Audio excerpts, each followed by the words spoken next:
হুজুর ফরিয়াদি, হুজুর ফরিয়াদি, হুজুর হুজুর।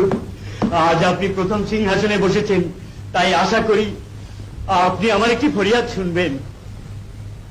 বলো ভাই। হুজুর, আমার বৃদ্ধ মা বাবা আজ অসুস্থ, ঘরে বিধবা বোন, সঙ্গে দুটি দুধের সন্তান।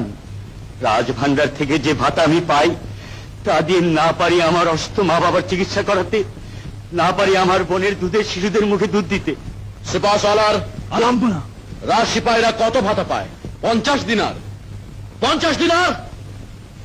50 দিনারে একটা পরিবার কিভাবে চলতে পারে সে কথা আপনারা কখনো ভেবে দেখেছেন? আপনার পিতার যুগের নিয়ম অনুযায়ী সিপাহীদের এই ভাতা দিয়ে আসছি।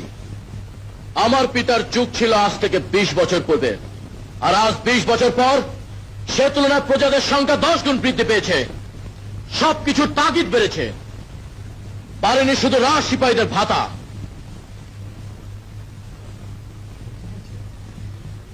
আজ থেকে রাজ সিপাহীদের ভাতা 300 দিনার করা হলো। হুজুর, সবাইকে যদি 300 দিনার করে দেওয়া হয় তাহলে খুব শীঘ্রই যে রাজভান্ডার শূন্য হয়ে যাবে। আপনি কত ভাতা পান? মাত্র 3000 দিনার। ওজিরে আজম 4000 দিনার। আর উচ্চ পদস্থ রাজকর্মচারীরা 2000 করে।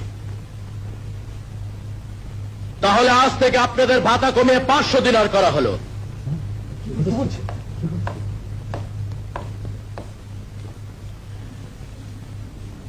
এবার আশা করি আমাদের রাজভান্ডার ফুরিয়ে যাবে না সিপাহসালার।